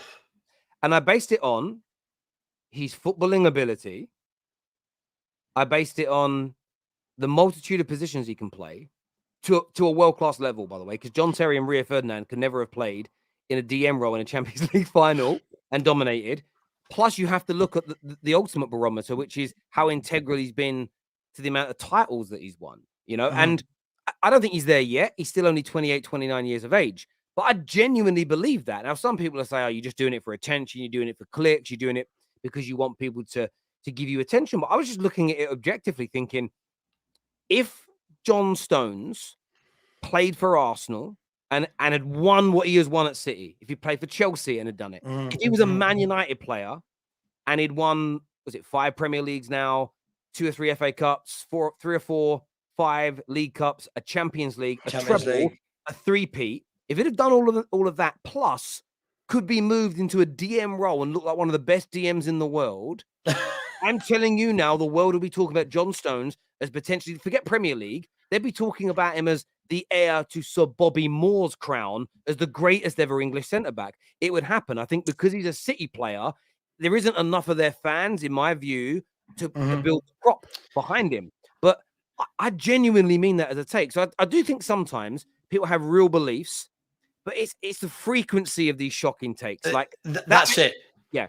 That's it for me. It's the frequency. Because like when I first saw it, I'll be honest, like I watch a lot of football from around the world. Like honestly, my missus absolutely hates that. I'll go, oh, there's a game on in Germany. She'll be like, why are we watching a game in Germany? I'm like, don't worry, it's just like. And 2 of the boys I work very closely with have their own Bundesliga show and have done for years, right? So they got me into German football more and more over the last 5, 6, 7 years. And it just made me laugh. When I first saw the opinion last summer about Erling Haaland, all I thought was, you've not watched enough. What you've done is you've jumped on this hype train of the Premier League's the best league ever, that no one can come over here and hit the ground running and scoring goals, but you've not actually done your research to this boy being, he's not a boy, is he? This guy's a cyborg, right? This is different level. And I thought, okay, it maybe he just didn't know. Then I'm just seeing more and more takes. And I'm like, I saw him talking about Spurs on TalkSport last week. And I just sat there and I thought to myself, you don't know anything about Tottenham. Like, what did he say? What did he say? Too much. Like, there was loads of this stuff going on about where Spurs should be finishing and the quality of players that we've got and the type of manager that should be joining. And I sat there and I thought to myself, this is said from someone who is not a Tottenham fan. This is said from somebody that has no idea under the surface of what's going on at the club, right? And it infuriated me that no one with any sense was on there representing Spurs.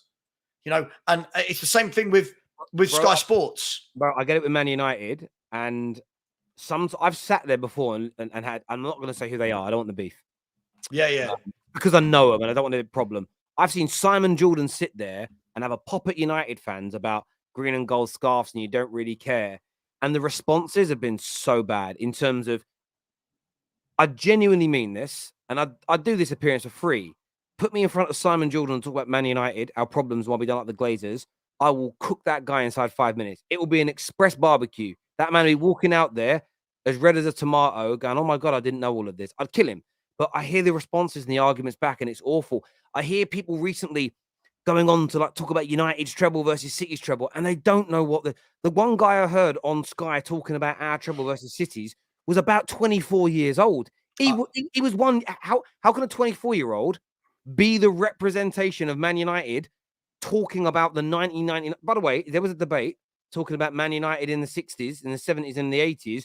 I would not put myself forward because I didn't watch the football. I have no understanding and cannot articulate myself thoroughly enough. You need someone that lived it and remembers it like I remember 1999. And I do get where you're coming from with that stuff. Terry, do you know the best one I had with that?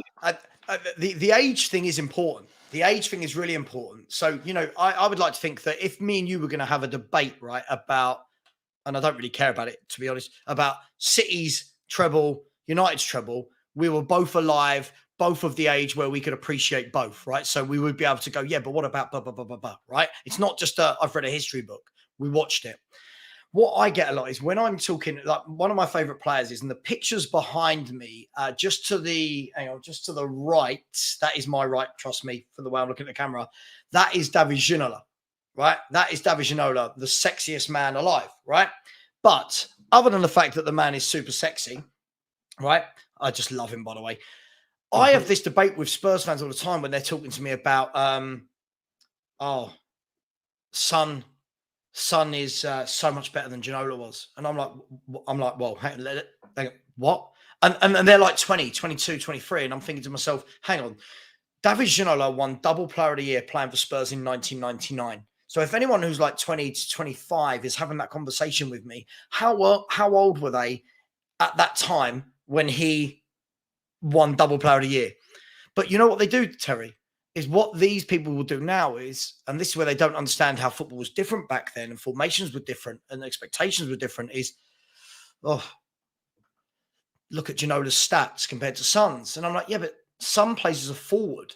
David Ginola was a left wing, a left midfielder and a four. So yes. I keep explaining to these people that David Ginola wasn't in the team. Wingers in those days weren't in the team to get 15, 16 goals a season. That's not what their job was. They were wingers. They were out and out wingers, not these wide forwards we have now. Anyway, and I've got these people going on, oh my gosh, Son's so much better. And I'm like, what's he better at than Ginola? And they can't tell me. I was like, is his control better than Ginola's? But absolutely not in a million years, is it? Is his skill? Nope. Strength? Nope. Like what crossing? Nope. What can he do that David Ginola can't? And I just use that as an example, right, of a club great, but yet the kids who don't know that era will just literally chuck in Son. It's just absolute madness. It grinds my gears. 110%. The amount of times in the last 5 years I've listened to TalkSport, big YouTubers, big guys that are from a different world on YouTube that are now in the football sphere talk about Mane gigs, and they look at the stats only. I'm like, the gigs was a left midfielder, not forward. It's mad. It's mad. It's what you need. Mane should be compared against forwards, not midfielders. The same as you don't compare the stats of KDB versus the stats of Patrick Vieira, because even within midfield, they're completely. It was a 2, now it's a 3. Yeah, and they had different roles. Like Vieira wasn't an attacking midfield player, so you can't compare the two things. And they talk about, Trent, look at the assists he gets compared to the fullbacks of old. Yeah, but that's because fullbacks of old weren't the chief creators. They were fullbacks. They were fullbacks and defenders. And it's understanding that, listen, stats play a very important part in certain elements of football. Strikers are judged by their goals. Attacking midfielders in this era are judged by their creativity and goals. Inside forwards by their creativity and goals. But wingers did have to create and did have to score. but they were doing it. They were playing 30 yards deeper which is why, by the way, Cristiano Ronaldo's 40 plus goals in a season playing right midfield isn't the same as a striker doing it now. These kids are like, well, did he? Yes, I know you were on your mum's tit back then. I know you were sucking on that breast milk. And you didn't watch it, but that's where he played. And what he did that season is he started to run in late at that back post, and he started to get himself into those positions. Ronaldo essentially is what helped create the inside forward role by him and Fergie in terms of we'll try this and we'll do it, and then it's become a role over the last 15 years. But yeah, look, it's a crazy one for me. But it makes me laugh. Listen, I don't want to say who, but I do just want to read one comment. I'm not going to say who. It was a while back, and I asked the question, "What was Son better than Ginola at?" And the first person put dribbling, which cracks me up. Ginola was one of the best dribblers of a football I think I've ever seen in the Premier League. Heading, I'm not really sure Son's known for his heading. Finishing and assisting, Ginola was running at idiots like Warren Barton and Frank Sinclair. Now, when I read these things, Terry, I just sit there and think, some people, if you don't know what you're talking about in that scenario, if you didn't see him play, just say I didn't see it. Yeah. Like, it's like me coming on here trying to say what was who was better for Spurs. Was it let me use a player, Ozzy Ardiles or Luka Modric? Let's be honest. Ozzy Ardiles, I know, was a world-class player, but I wasn't old enough to see him play week in, week out. Do you know what I mean? That's my dad's era. That was my dad's era. No, mate, I get you 110%. And it's quite a good segue into the next section, really, which is obviously we saw Man City do their treble last night. You know, a sensational season for them, a brilliant team. There's no debate in that, but of course, straight away you see the surpass Fergie, eclipse Man United. Your titles are gone. We saw Gooners have had a weird one sort of almost 360 moment in certain respects. They brought up, the Invincibles is still the only unique title in the UK. People then clap back against it and they say, why are you all obsessed with Arsenal? Well, because you brought it up. We didn't know he was talking about the Invincibles. But they did their treble yesterday. Where does it rank? But we know it's brilliant. But where does it rank for you in terms of this team, Pep, in terms of single season achievements, or maybe the greatest team of all time? Like, where do you rank this City team, and what do you think makes them so good? Yeah, I mean, look, they're up there, right? They as with anything, whenever there's a question which doesn't have a definitive answer, it's always going to be subjective. Like, this is one of those questions. None of us could ever prove it. There's no defining stat or answer. For me, they're up there. They've done it.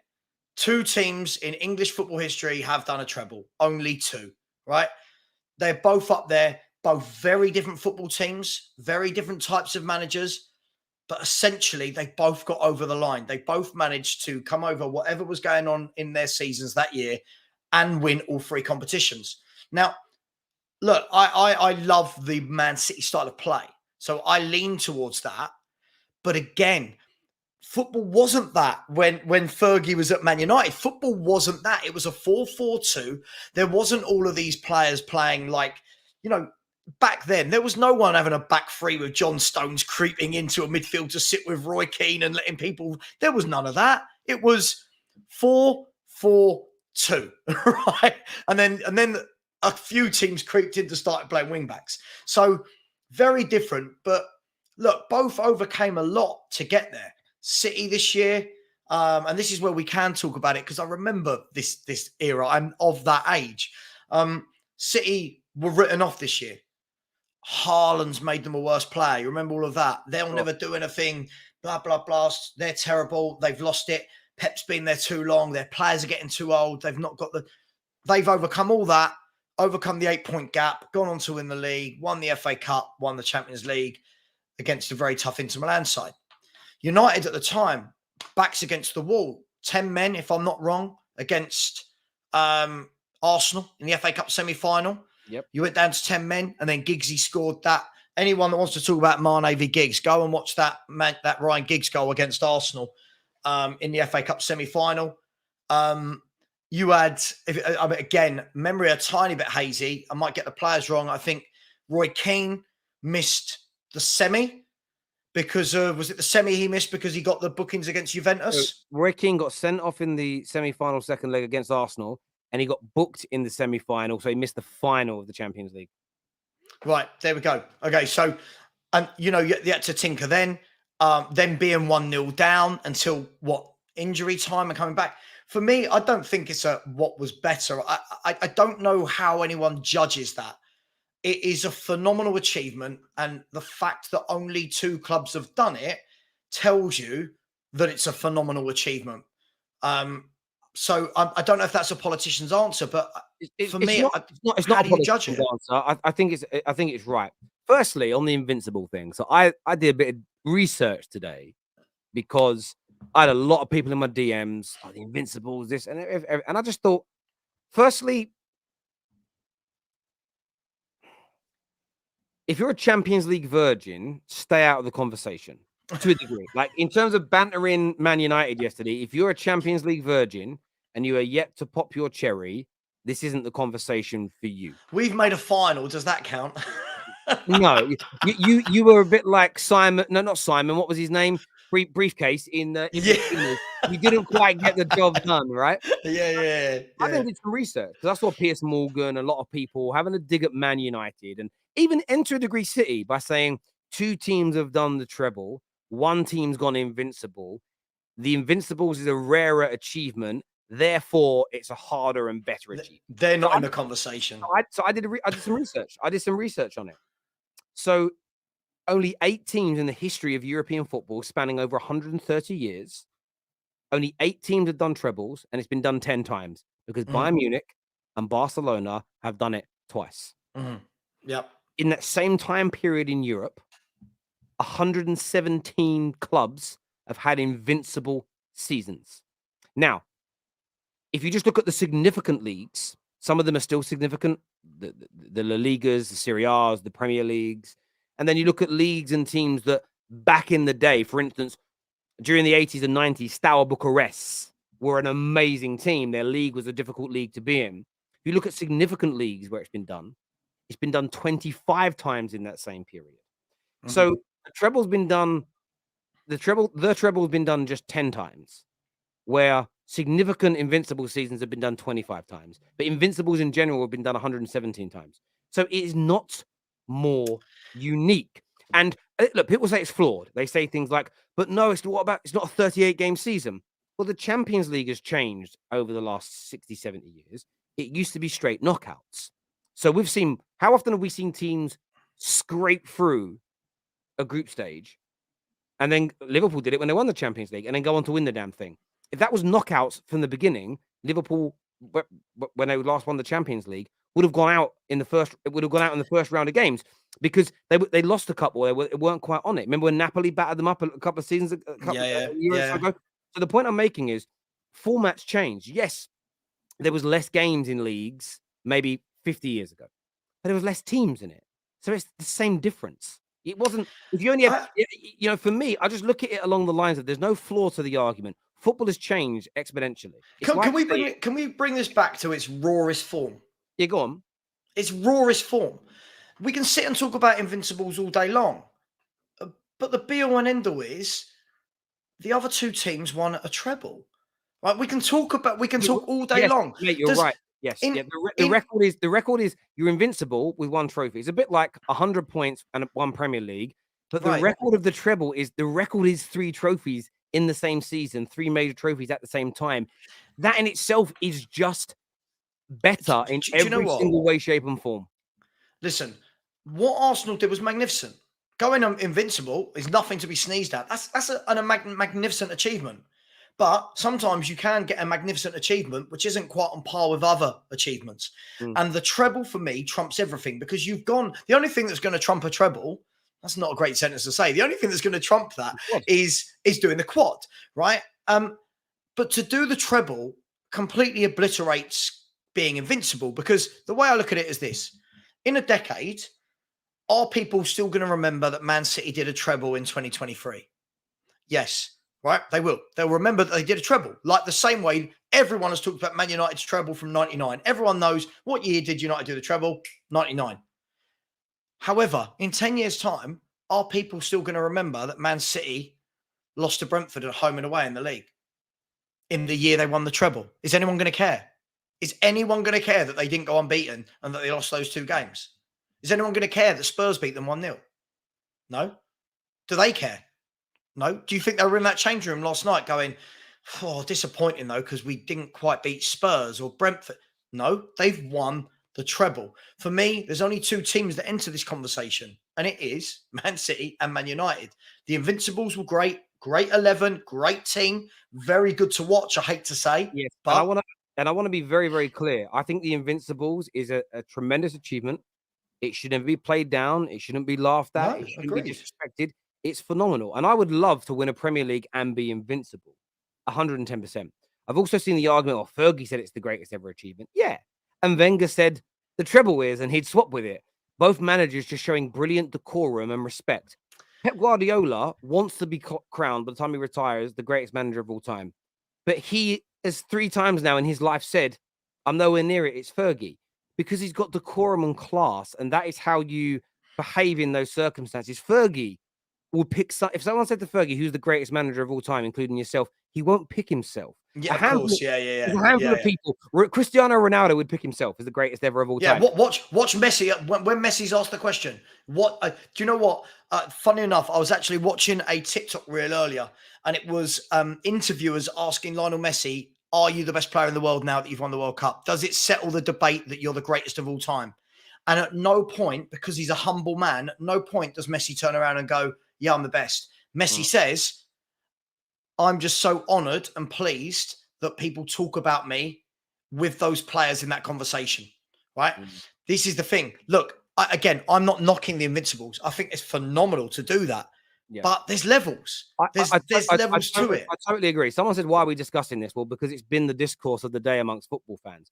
One of the reasons why Arsenal shouldn't have even brought themselves into it is because of what you've just said there in the comment section there, Ozzy. This is City's night. And City, even bringing Man United into it, which is what the media did, takes away from City's achievement. Let those debates happen. People have a rule. I think it's an English thing. I don't really care where you originate from in the UK. The English have got a problem when it comes to seasoning and marinating their food because we want to do everything really quickly and rush it. It's like plain chicken. Let things cook for a few days, then have these conversations and then have these debates. But everybody wants to force them upon everybody. What City have done, I hate saying it, but it's a tremendous achievement. I know they have the overhanging charges against them, but let's see the wood for the trees when they arrive, what happens in court. It might be 2 or 3 years still until that's even heard. So we just can't focus on that every single minute and until it happens. And for me, they've just been absolutely impeccable. The problem that you have is that everybody straight away brings in United this and Arsenal this and what about this and what about the other. And I must have had about 20 DMs today going, Terry, do you really think United's treble is better? And I'm like, but I'm biased, but of course I think Man United's treble is better. Why? Well, because we had to play Liverpool, Chelsea, Arsenal, and Newcastle in their FA Cup run, and go back and do your research about how good those teams were back then. We had Bayern Munich and Barcelona in our group stage in the Champions League back then, okay? And then had to play a world-class Inter and a world-class Juve in the 90s when Italian football was the biggest and best league in the world. Juve were three times Champions League finalists up until that run, beat them both through great adversity, and then beat Bayern Munich in the final. That run alone, for me, makes it better because of what we had to go through to get there. Now, I just want to say, for me, I understand that a City fan isn't going to agree because at the end of the day, like you said earlier, Sav, it's what's the criteria? Is it based on best style of football? Is it based on... There's no answer. Is it? Yeah, exactly. Everybody's going to bend and twist the criteria to make sure their favorite comes out on top. So for me, this is why I've been saying it all day. I'm annoyed that another team has done it because I love it being unique to my club. But do you know what? I don't feel like my treble's gone. I don't feel like it hasn't. But that's the narrative that's being pushed. Right. The treble's gone. It's disappeared. Let's put it this way, Terry. And this is the answer. I want to say one thing final before I go back to you, Seb. When people say, yeah, but Arsenal's invincible, 38 games versus teams that played 30 or less. Yeah, but Man United won the Champions League in the treble year when you had teams the quality of Barcelona and Bayern Munich in your group stages. point is, formats change. That's why you look at the achievement as opposed to the rules. I mean, should we turn around and rate everything from the 70s and 60s and the 50s higher because goalkeepers didn't wear gloves, because the pass back? I mean, they had no subs in those days. You had a player get injured. You went down to 10 men. How often do players go off injured in football? Every week. So for me, you have to look at the achievement, and you're never going to get a consensus on what determines the agenda. So it becomes a nonsensical debate, in my opinion. Mate, listen, I mean, first of all, I've got people in the chat saying, Savvy, you caused this. I didn't cause this. I was asked a question, who do I think's better? And if you actually look, I didn't say either was better, did I? I said they're both the same. Now, by the way, some of the comments I'm seeing are summed up, Terry, football tribalism, right? Because in no way did I diminish Arsenal's Invincibles. In no way, shape or form. Arsenal's Invincibles were incredible, but you can't put them on the same page as the teams that done a treble, because the treble, if this was poker, a treble outweighs being invincible and winning less trophies. That's just the way football works. But in true 2023 football fan style, Terry, it is, oh my God, someone said something about my club that didn't say they were absolutely amazing, the best thing ever. I must attack, right? Now, this is the thing. Not everything needs to be amazing or shit. There's a lot in the middle, right? There's a lot in the middle. The same with any debates. Tribalism doesn't allow people to use common sense. Yeah? We can sit here all day. We could talk about the 99 treble, the 23 treble. All of those players and the managers that won those trebles won't give a monkeys. They do not care. They done something that nobody ever does in this country, right? Fans will, of course, have their own opinion. This team played better football. This team played harder opponents. It doesn't matter. A treble is a treble, yeah? And an invincible season, unless it ends with a treble, doesn't match up. But no one's knocking that. It's absolute madness. I couldn't agree with you more. This is a great super chat here. I want to go to the super chats now. It says, United won the league by 1 point. Bergkamp missed a penalty. In the Champions League final, Man United were dominated until the last 2 minutes. It was amazing but fortunate. But this is the thing, Olu. We can all do mental gymnastics, because I'm going to respond with that City only won the league because Arsenal collapsed 4 games on the bounce. Okay. If Scott McTominay heads in from 2 yards out with a few seconds to go, Man United take the FA Cup final to extra time, as an example. And in the Champions League, if Lukaku finishes his open goal header and doesn't block a shot from off the line himself, Inter win 2-1. We can all. The thing is, you can do that to anybody's league campaign. You can go back and go, if this happened, the results may have been different. If Arsenal didn't collapse, they didn't win the league. If Man United would have, forget the Weghorst header, if Lindelof would have cleared these lines in the opening 13 seconds, who knows what happens in that final? Football doesn't work like that, my friend. It is what it is. It just is what it is. There's some more. It's like when Spurs fans say to me, if Sissoko's handball in the Champions League final hadn't been given in minute 1, all right, but it did, and then the game happened, and you didn't respond, and yeah, no, I agree. Yeah, it's crazy, man. Everyone playing victim and acting like Arsenal fans instigated these conversations. City fans came for Arsenal fans. So I don't know. All I'm going with is that I saw big Arsenal accounts last night tweeting, this is still the only unique achievement in English football. That's always going to cause fan debate. And by the way, it is a unique achievement in the Premier League era, and that's brilliant. And I'm not disputing that it isn't unique in the Premier League era, but I still don't think it's harder, and I still don't think it's better. That's it as far as I'm concerned. Postecoglou has just done a treble. That's true. Juve did the Invincibles in 2012 with 84 points. Yes, they did. Spurs were invincible at home under Poch. I like that. I respectfully disagree. No team in this era can't. And look, it is. I would also say to Arsenal fans, be very careful about trying to diminish other clubs' achievements when somebody else matches it. Because if somebody else does go invincible, you no longer have a leg to stand on. Again, you're showing your arse, you're parting your cheeks, but you got no protection from something sore coming your way because you're showing your hand too early, my friends. Again, keep your powder dry to defend your club later on down the line. With Arsenal's invincible period, just check how many draws they had. Yes, they did not lose, but it was not a complete washout by beating every club. Yeah, and I don't even think that's significant, the amount of draws that they had. I think it's a brilliant achievement. It should be applauded. It should be celebrated. It should be looked at as absolutely brilliant. But 117 clubs have gone invincible in European football history. Only 8 clubs. Sorry, only 117 times clubs have gone invincible in European football versus only 10 times the treble has been done. That tells me one is far harder than the other across the spectrum of football. As an Arsenal fan, I find it embarrassing that our fans came out with these comments. We haven't won a Champions League, and City are an amazing team. Congrats to them, and move on. I like that, Brandon. Great super chat from you. New contracts for the best players at Arsenal shows potential new signings. They are going somewhere, and how much Arsenal were doing bits. Bro, Anthony, the fact that Arsenal are tying down their best players to contracts is it bucks the trend of that club for 20 years, and I think it's the right thing for them to do. Rumor has it Terry is friends with Tate. No, I don't know Andrew Tate. I don't. I don't know where that rumor's come from. Not fully confident we'll get it done Monday. Money is a factor, potential of a bidding war, but the biggest factor is Edu. He has proven he can't get deals done.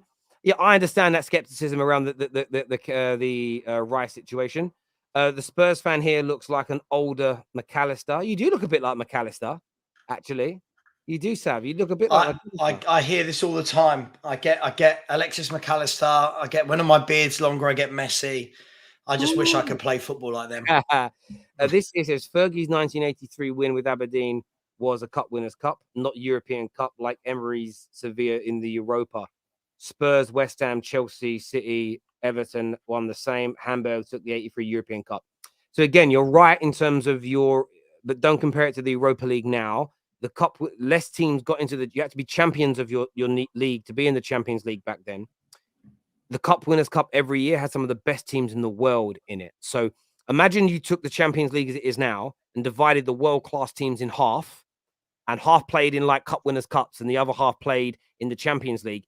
The prestige was very different. So the Cup Winners' Cup in the 60s, 70s, 80s was a massive achievement. And Spurs, West Ham, when they won that, it was huge. So again, it isn't played down. It's not looked at as substandard now, like it, as it is now. Back then, it wasn't viewed in that way.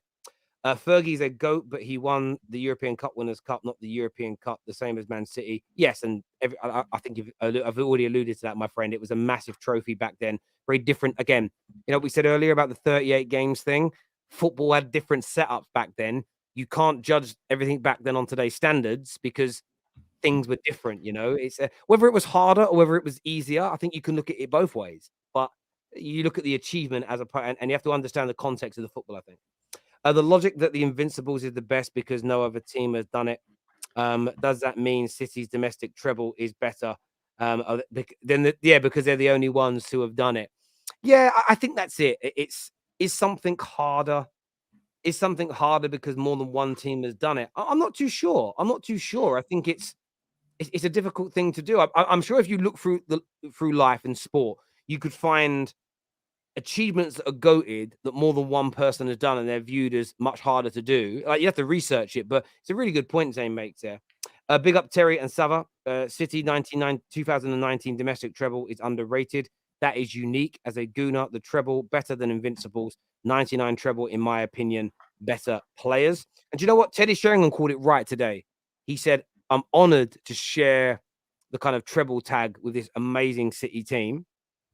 And he just said, I think if we played them in a game, we'd give them a really good match. And I thought that was a very dignified answer. Just, yeah, look, they're a great team. We were a great team. We share that mantle. Wenger was mocked for saying they could be unbeaten. He was, and that's why Arsenal have always had massive praise for doing it. I can't speak for anybody else. Neither Sava or I have said it's a bad achievement, rubbish, overrated, doesn't deserve praise. No one has said that at all, my friend. All I'm calling out is the claim that it's more unique than teams doing the treble. It's factually incorrect, and that's all that's been called out there as far as I can see. But look, I want to thank everybody for tuning in. Sav, great first show. We're going to be back for the majority of Sundays moving forward, covering transfer stories, breaking news, and much, much more. This year is a different era. If my aunt had balls, she'd be my uncle, especially nowadays. So that's very true indeed. And that's why I've said it for years on the terrace. I'm consistent. You compare achievements, not the eras, because football changed. It's changed so dramatically. And I've noticed it. And this is what's thing for the youngsters. When you're older, you'll get it. And by the way, Arsenal fans, when another team does an Invincibles, you'll be like, yeah, but ours is better though. You know, we weren't allowed 5 subs. And this rule's different. And we didn't have VAR to help us. And like there'll be all these new things that you'll be able to say. Yes, yeah. And that's what happens. That's just so it becomes a difficult one. Stand your ground, say why you think yours is better and move on. Don't diminish other. I always look at it this way, Sav. I don't know about you. If somebody has to play down another club's achievements and make it sound bad, in my view, I feel you instantly lose the argument. I find it all very silly. I mean, you know, my treble's better than yours. you both achieved the same thing.